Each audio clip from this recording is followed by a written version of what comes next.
course, you're ready. Yeah, thank you. Good afternoon, Governor, Madam Speaker, Pro Tem, Speaker of the House in California. We truly are grateful to be here. My name is... Of course, you're ready. Yeah, thank you. Good afternoon, Governor, Madam Speaker, Pro Tem, Speaker of the House in California. We truly are grateful to be here. My name is Ann Johnson, and I'm a proud Texas Democrat standing with my Democratic House colleagues. Make no mistake about it, we are running from nothing. We see the danger that is coming, and we are running straight for it.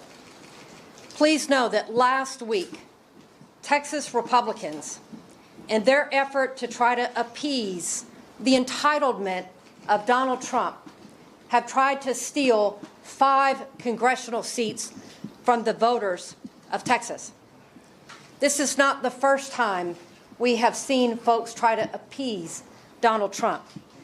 You all remember that Trump called Georgia and asked them and said, boys, I need 11,000 votes.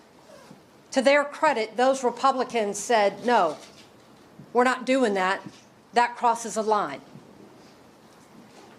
When Trump called Governor Greg Abbott and Texas Republicans and said, boys, I need you to steal 5 seats, they said, does July work for you? Well, it does not work for us as Texas Democrats, because we recognize that this is not just about Texas. This is about ensuring that the voters get to determine the outcome of their next election. We are now facing threats. The threat that we're going to lose our jobs, the threat of financial ruin, the threat that we be hunted down as our colleagues sit on their hands and remain silent as we all get personal threats to our lives. When people show you that they are more concerned with keeping the job than doing the job, you know that they are not worthy of public service. We as Democrats are standing up to ensure that the voices of every voter is lifted up in this next election cycle and that the next election is not stolen from them. Please know that we do not take lightly where we are with today's climate and the threat that the FBI come to get us. We proudly stand with Californians in this moment that when faced with Texas's steel, they have met it head on with courage and with a sense of urgency to protect the entire nation. We are running from nothing. We are running to the front lines. We are running to the front lines to stand with other Democrats across the state of Texas, across the state of California, across this nation, to ensure that each and every individual has the opportunity to pick, to decide that government is for the people, by the people, and not the politicians selecting them. And so we are here because we do know that courage is contagious. And we are here to give hope to others to stand up and be courageous in this moment. I am so grateful to introduce Assemblymember Isaac Bryan as part of the California group that is here to stand with Texas Democrats.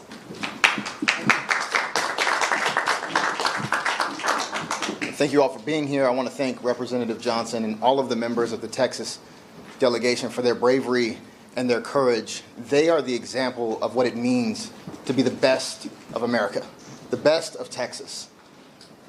And we have your back here in California. I want to thank Governor Gavin Newsom for stepping into this moment with so much courage and so much strength.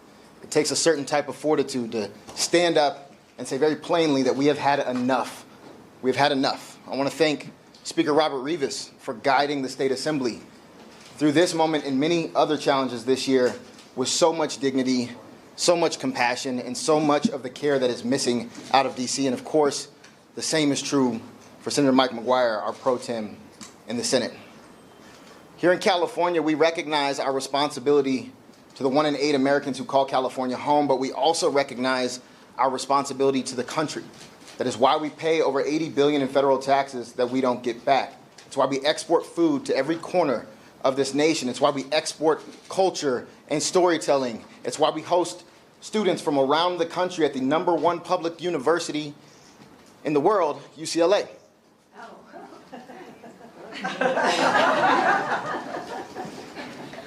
And right now, California has a responsibility to our democracy.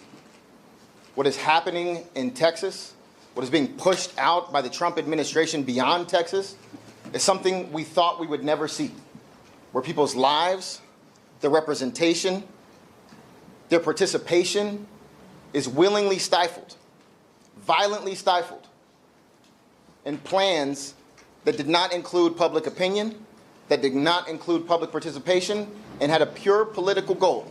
And that goal was to consolidate power for this authoritarian in the White House. California cannot sit back and just let that happen. We have a responsibility to step up, and we're going to step up.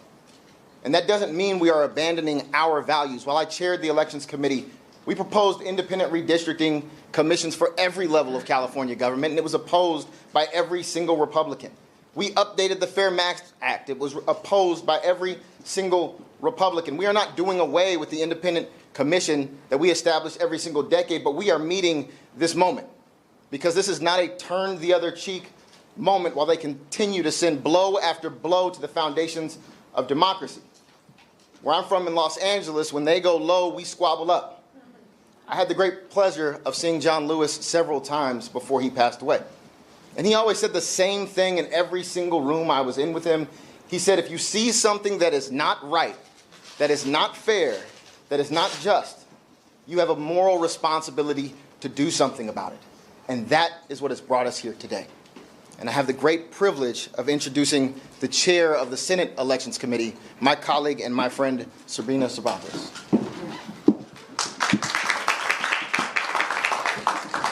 I am honored to chair the Senate Committee on Elections and Constitutional Amendments in this pivotal moment in our history.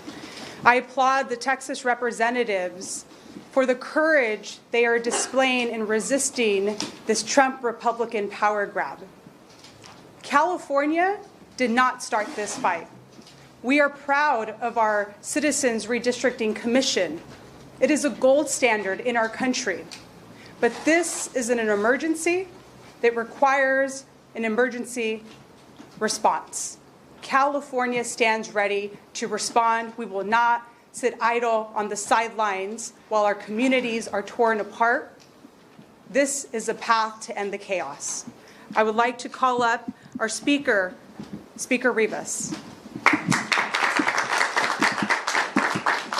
Well, good afternoon, everybody. And, since the moment that Donald Trump was sworn in as president, he has worked to change our country from a proud democracy to an authoritarian state.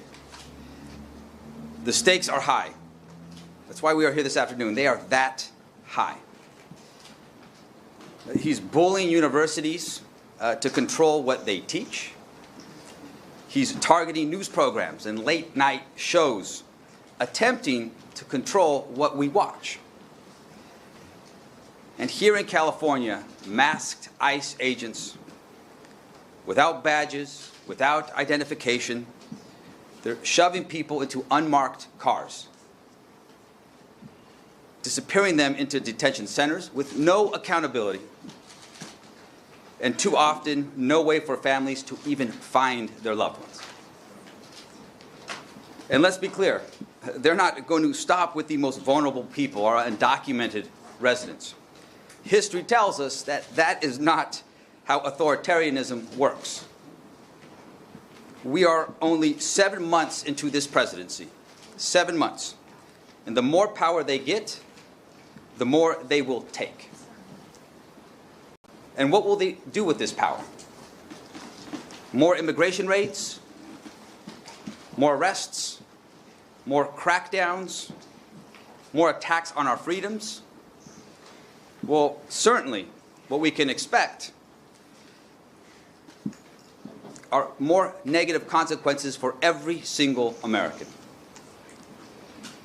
Because of Trump's policies, millions of Californians will lose their health care. And so we have to stand up now. We have a responsibility here in California to stand up and defend our democracy. And I'm proud to stand here with the brave Democrats from Texas who are doing just that.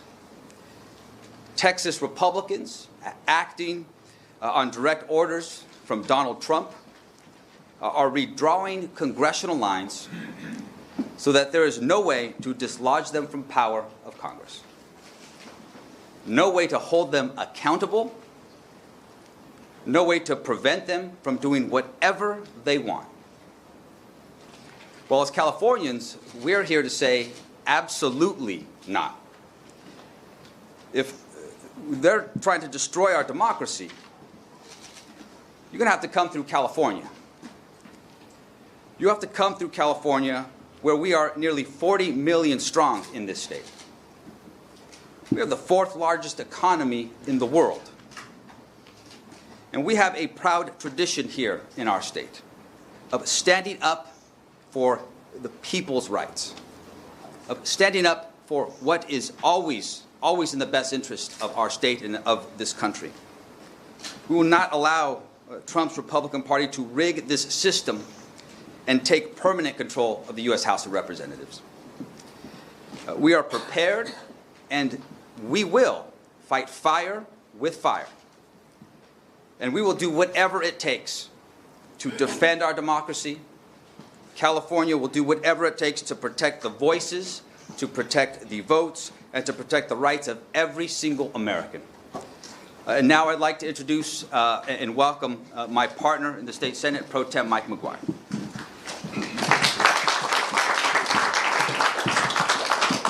Good afternoon. Thank you all for being here. I want to take a moment to say thank you so much to Speaker Rivas. I'd like to acknowledge California's governor, thank him for his leadership, being so bold on this issue. We are incredibly grateful. The defender of democracy is here today, and that's Nancy Pelosi. We are incredibly grateful for your incredible work and legacy on behalf of all Americans.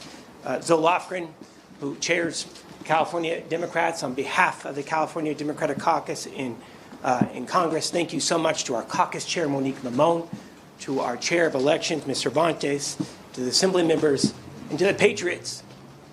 The patriots who are here on the front lines of democracy, risking their health and safety.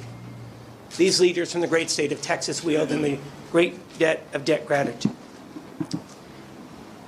When I was 19 years old, I took California's oath of office for the first time. And never in my life has the duty to defend the Constitution of the state of California and the Constitution of the United States of America been more critical than it is here and now. The future of this great nation, the future of our democracy, is hanging by a thread. And today we are at a flashpoint set by President Donald Trump and Texas Republicans who see the writing on the wall. Because if their draconian legislative actions were to take place, they've seen the same polls we have, they're not going to win the midterms in swing seats. So what do they have to do? They have to cheat to win. Here's what we know. We know what the American people want right here and right now.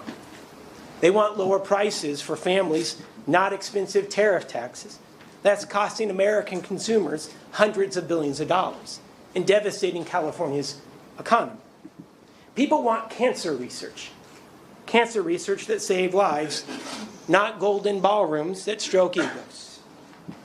People want a government that trusts trained scientists in real numbers, not secret police who literally are snatching innocent people off the streets of this state. Take a moment to think about this for a second. They're taking innocent people off the streets of our communities and shove them into moving vans. People want their health care. They don't want tax cuts for billionaires. So in order to win, Donald Trump has to cheat. And they've come up with this cynical ploy in Texas to be able to redraw congressional maps to silence working voters, to silence Latino and black voters, and to prop up an authoritarian presidency that is rotten to its core. All of us here We've taken that same oath of office, and I don't mean to get emotional about it, but it's incredibly personal to each and every one of us. And that's why if Texas moves forward with this action, California has to be prepared to respond. It is our sacred responsibility to California, to our country, and we know that there is no bottom to Trump's dystopian plan. I'm firm in my belief that if the legislature puts a redistricting initiative on the ballot, I believe the people of the Golden State will do the right thing. I trust the voters of California more than I would ever trust Trump and his lackeys in Texas. You know, I've heard it mentioned before. 2 wrongs don't make a right. The response that we have to be prepared for is not a wrong. It's not a wrong to stand up for the Constitution of this state and for the Constitution of the United States of America in the face of those who would destroy it for their own personal power and profit. It's not wrong to stand up to the billions in cuts that the president is proposing to health care here in California, to education, to our university system. Letting people vote is the right way to go about it. So is national redistricting.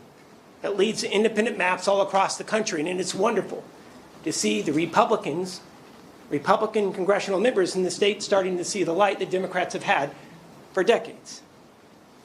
I want to end it right here with this. We've had the honor to be able to talk with several of our colleagues from Texas who described that they're being tracked by the FBI. Leaders in the state of Texas are being tracked by the FBI.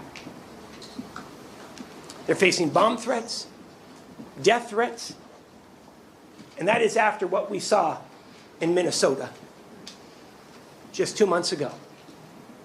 Republicans, Donald Trump, Greg Abbott, Texas Republican leaders, they have the power to stop the threats, to stop all of this. And that's the questions that the media should be asking. Why aren't they stopping this? Republicans in California also have the responsibility to see that their Republican leaders do just that. This isn't a fight. This is not a fight that California picked. But it's also not a fight that we are going to run from. When times are tough, you run towards the wildfire. And that's what we're going to be prepared to do. This country is hanging by a thread as we know it. We have the duty to protect it with an ironclad commitment that we all swore before God. It is now my honor to introduce Zoe Lofgren, who has been instrumental in this process. She is the chair, the elected chair of the California Democratic Congressional Delegation. Can we please give her a warm welcome? Well, thank you very much, Mike. You know, the California Democratic Delegation has been long in favor of independent citizens commission. In fact, the commission drew our lines. We are not allowed to give them any input, and that was fine with us. I am the author of a bill in the House to require independent commissions in every state. And when Democrats were in the majority, and we had Ms. Pelosi as our speaker, we passed a bill that included independent commissions in every state. We did not get a single Republican vote for that, and the Republicans blocked it in the U.S. Senate. So we're not here trying to change or rig the system. We're here because Donald Trump and his Republican cohorts are trying to rig the system. They know that what they've done to the American people is deeply unpopular. They know that because of what they've done, stripping health care for more than 17 million Americans, to give tax cuts to billionaires, hurting California by increasing pollution, by stripping education funds, by stripping nutrition programs from the needy. That is very unpopular, and we cannot allow these elections to be rigged without a response. Now, the Democrats in California are happy with all our districts just as they are, but when we saw that Texas was going to create the most segregated map in Texas since the 60s to eliminate all of the minority districts that they could so that they could create 5 Republican districts. We said, could we create a map that eliminated 5 Republican districts, but that was true to the Voting Rights Act? And we found that we could. And so as we went through the details of the possibilities, I'm happy to report that every single member of the California delegation is willing to support a plan to do that. We cannot stand here. We cannot stand here and just shrug as Trump and the Republicans try and rig the rules so they can avoid responsibility for the damage that they have done to this country. We need a break on them, and we can get it in the midterm elections. I'll tell you, when we were in the majority, we didn't strip health care from Americans. We provided health care with the Affordable Care Act. And the mastermind of that is someone I'd like to introduce next, the most effective speaker in the history of the United States, Nancy Pelosi. Thank you very much, Zoe. I think it's very clear from listening to our presenters so far that the Republicans are acting because they have bankruptcy of ideas. They have no winning ideas to present to the American people, and they cannot defend their actions legitimately. So they're trying to do it and rig it illegitimately. I want to thank our governor for his leadership, his persistence in protecting and defending our Constitution and our democracy. Thank you, Governor Newsom. It's an honor to be here with the Speaker of the Assembly and the President Pro Tem of the Senate of our legislature and hear their clear message about what this means to California, but more importantly, to our country. And I join them in welcoming the courageous members of the Texas delegation who are here. We thank you not only for your courage, but for your patriotism. I've said to you before, at the beginning of our country, Thomas Paine said, the times have found us. Times found them to form a new country, to write a constitution, and the rest, thank God, they made it amendable. And now the times found Lincoln, then found Lincoln to save that country, the unity of that country. And now the times have found all of us, and especially our Texas delegation, to save our Constitution. I'm from Maryland originally, and I'm very proud that the national anthem was written there. And my favorite line in the anthem is, proof through the night that our flag was still there. We have a responsibility to prove through the night of this Trump administration, the darkness of it all, that our flag is still there with liberty and justice for all. And that is what I'm so proud of the leadership of all of our California delegation in Congress, but also our state legislature as well. Zoe Laughlin has led the way as the leader of our House Democrats from California in the unity that she mentioned about our delegation. And this is something that we're unified on to honor our oath of office to protect and defend the Constitution of the United States. The president has paved over the Rose Garden. He's paved over freedom of speech. He's paved over freedom of education. The list goes on and on. Independent judiciary, rule of law, pave it over. But we will not he's gone too far. We will not let him pave over free and fair elections in our country, starting with what he's trying to do in Texas, countering that. So this isn't two wrongs, or as was mentioned, it's not a wrong in what we're doing. This is self-defense for our democracy. They have hit out at our democracy, and we are here to defend it. I thank again our Texans for their leadership, for their courage, most of all, for their patriotism. And now I'm very pleased to yield to our distinguished leader in all of this effort, someone who was right out there, right from the start, who brings us together, making us so very proud, our Governor, Gavin Newsom.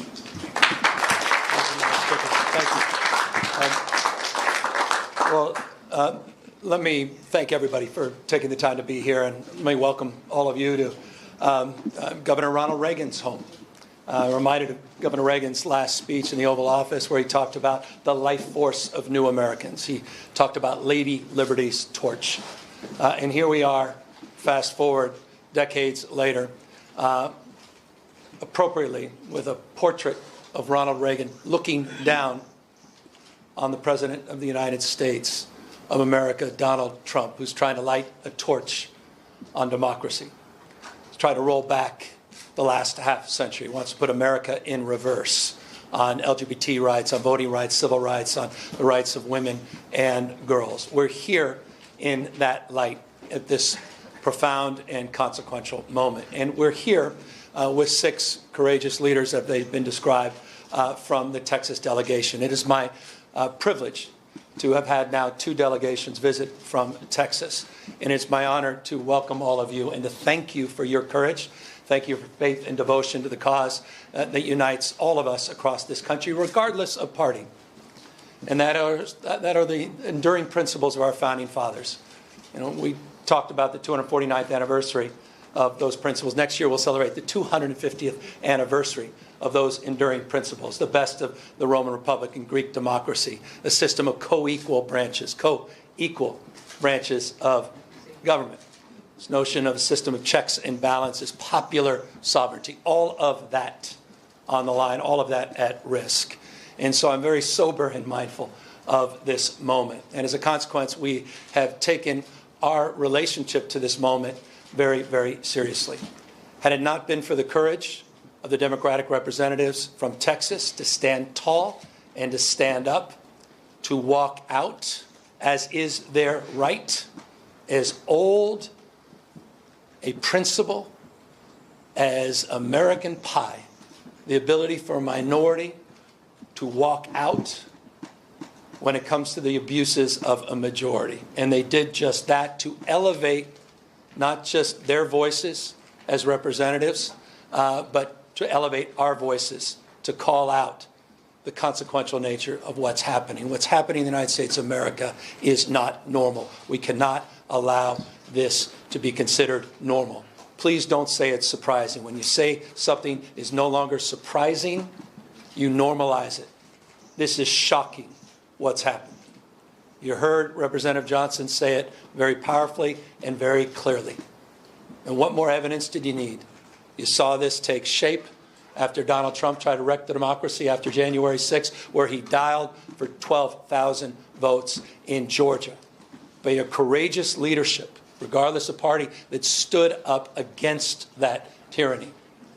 Now he's dialing up for seats. He called Greg Abbott, who doesn't have the courage, doesn't have the backbone, doesn't have the consciousness of the consequences of his action. And he has rolled over and he said, yes, sir, and they're trying to dial now for new seats for precisely the reason that Speaker Pelosi and others have represented. They will lose in the midterms. He knows it. Why else would he make that phone call? His agenda's failing. This presidency is failing. He knows the headwinds in a midterm. He's dialing for seats. Not only did he dial for 5 seats in Texas, he just sent his vice president, the vice president of the United States, not to console those 137 families whose lives were torn asunder because they lost loved ones to the floods.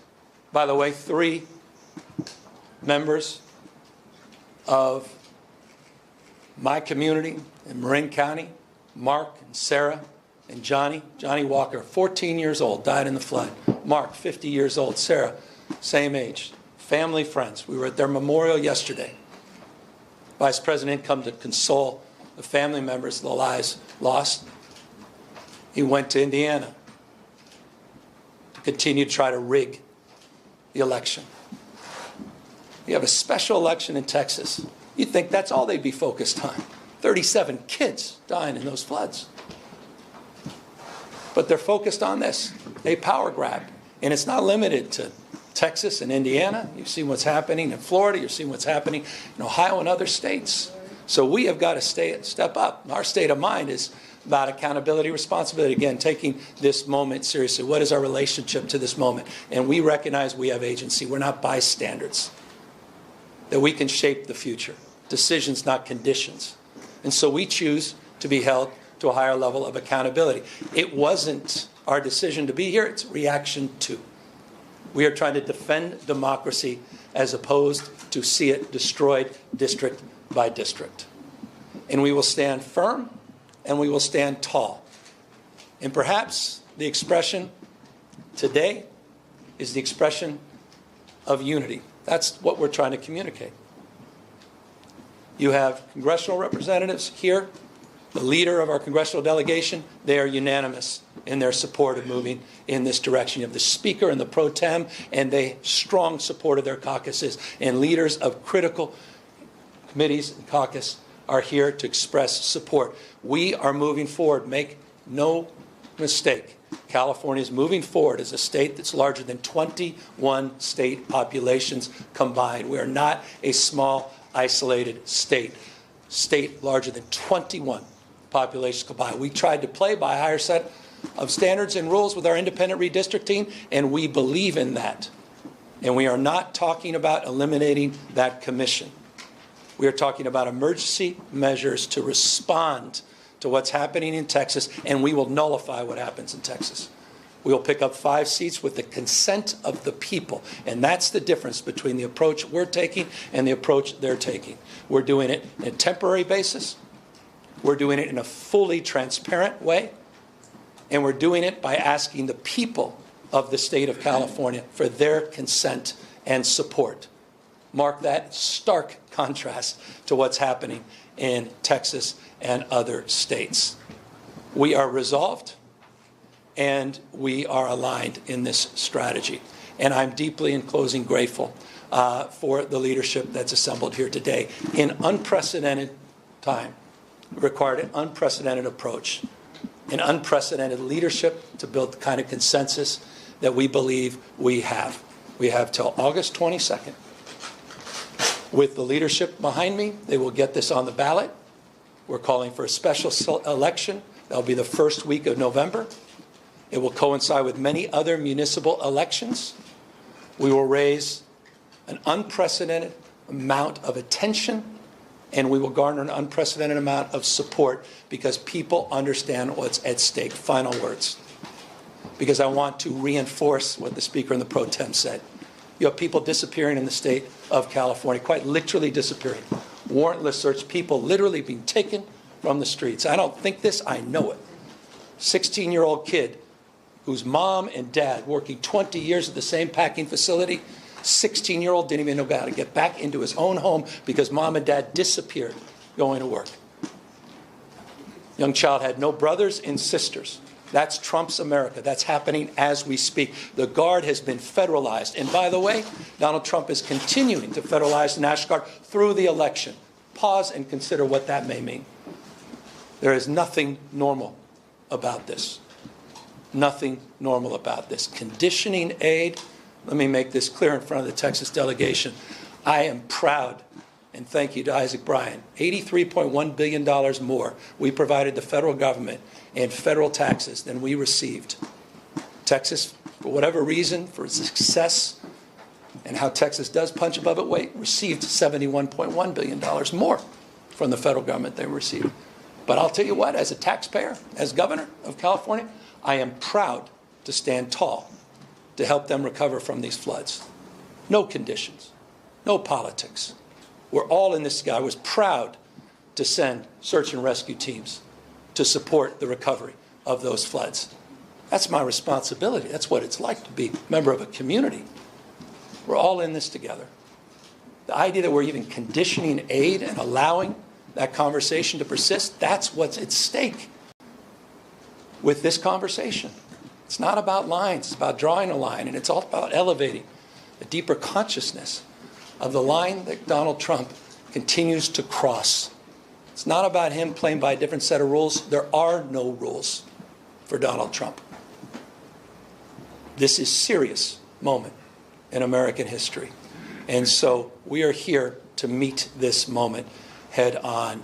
And we look forward to a successful campaign, and we look forward to continuing to do what we can to have the backs of these courageous leaders who are back here in the state of California, sharing their voice as we share their action and passion at peril that this democracy may not live.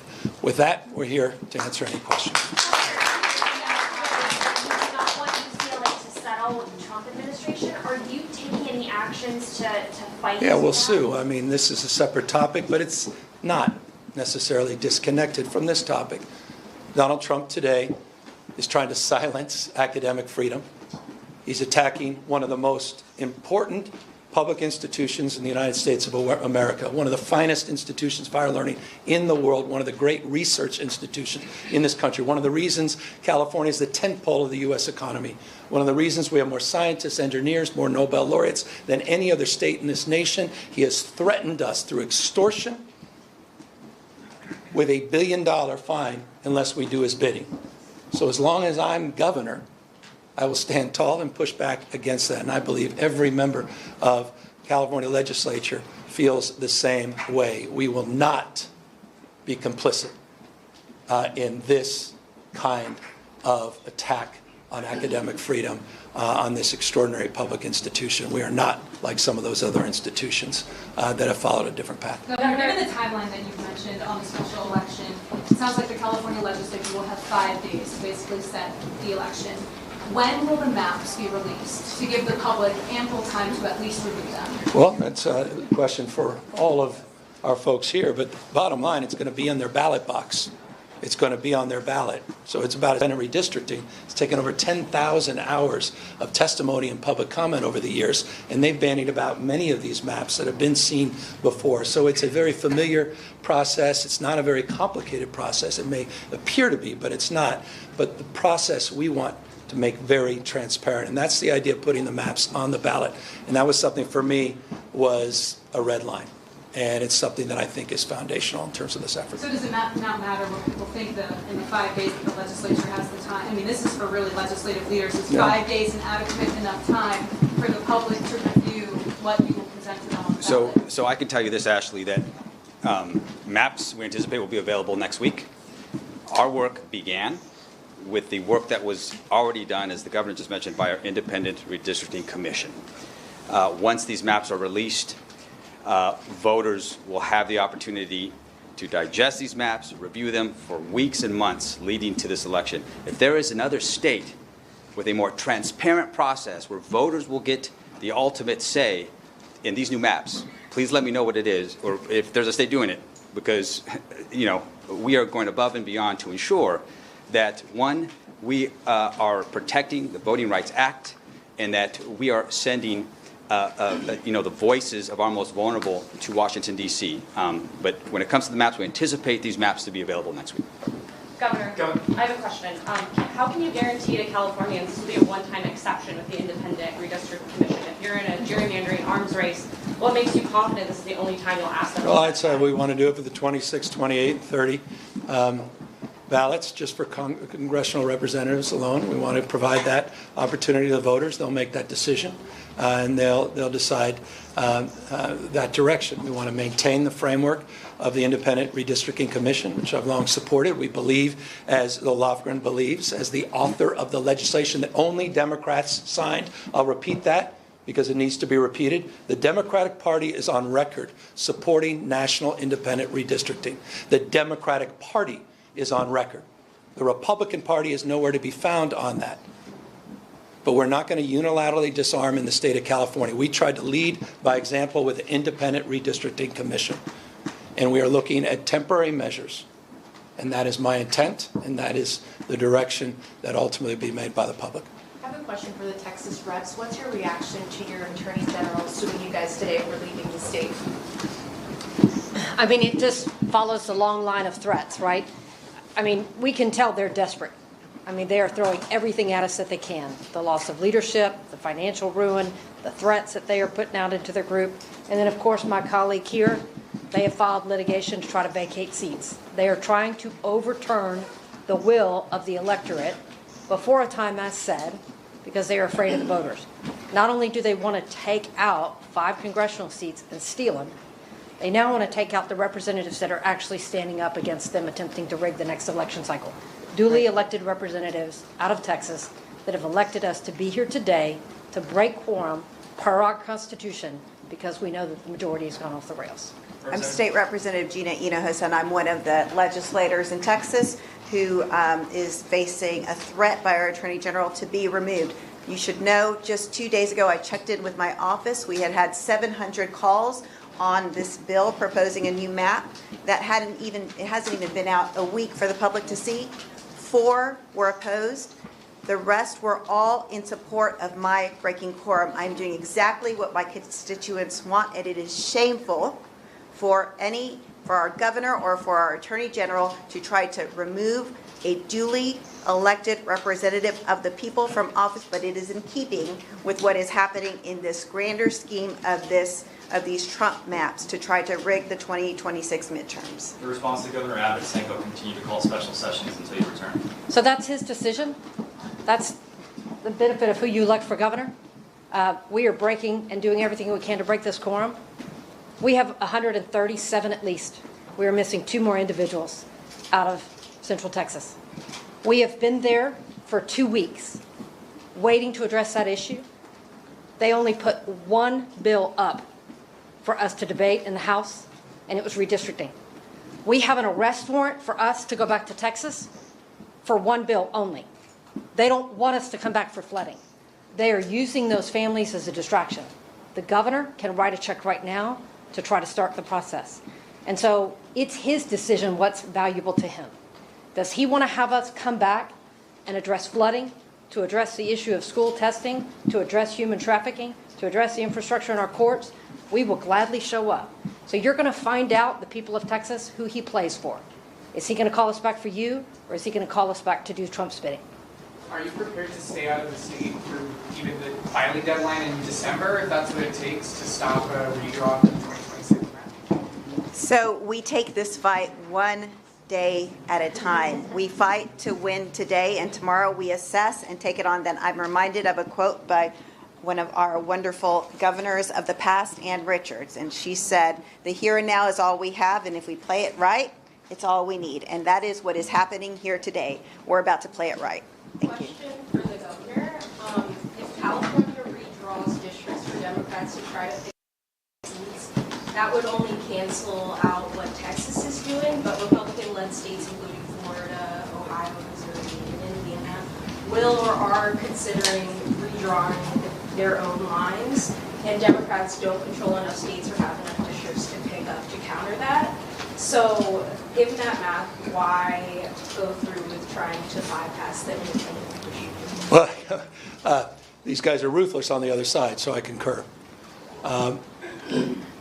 That said, we can control what we can control. It's not what happens, it's what we do in response to what happens. Here's what we can do in response. There's other states that can act not dissimilarly to California, but none can act, I guess, with the scale and scope that we can. So that would be my response. It's always the right thing to do the right thing. It's always the right time to do the right thing. And our response is what we can control, and we can encourage others through the power of emulation to consider the approach that we've taken based upon their unique circumstances. Most states don't have independent redistricting. Many states have supermajorities in their legislature. There are a number of other states, as you know, that are considering democratically led states and not just Republican-led states that are considering similar actions. But we're not going to unilaterally disarm. We're not going to allow them to roll us over, and at least we will have the power of expressing ourselves very powerfully that everything they did in Texas, all the fire and fury, signified nothing. That we neutralized it. We nullified that. We don't move unless they move.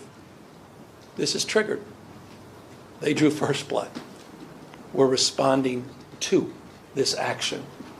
And this is how we choose to respond, and I hope other governors and other leaders across the country do the same. Last question. In the hypothetical, if it is triggered and voters do not approve it, is there a backup plan? Is there a plan B if Texas moves? I think the voters will prove it. I think the voters understand what's at stake. Look, I'm not naive. We live in the most un-Trump state in America. And I think people understand, boy, do they understand, intimately understand what's at stake with Donald Trump. What more evidence you need today? A couple days ago, the Penske truck, where people just jumped out, racially profiling people.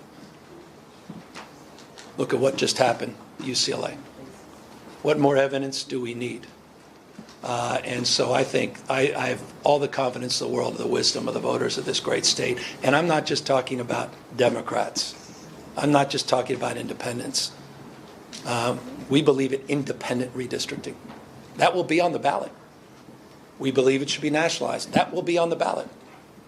We have the opportunity to send a message enough. And I believe Republicans, not just Democrats and independents, will meet that call, and we will overwhelmingly support this change. Thank you. We're out of time. Thank you, guys. Thank you. Press, please hold.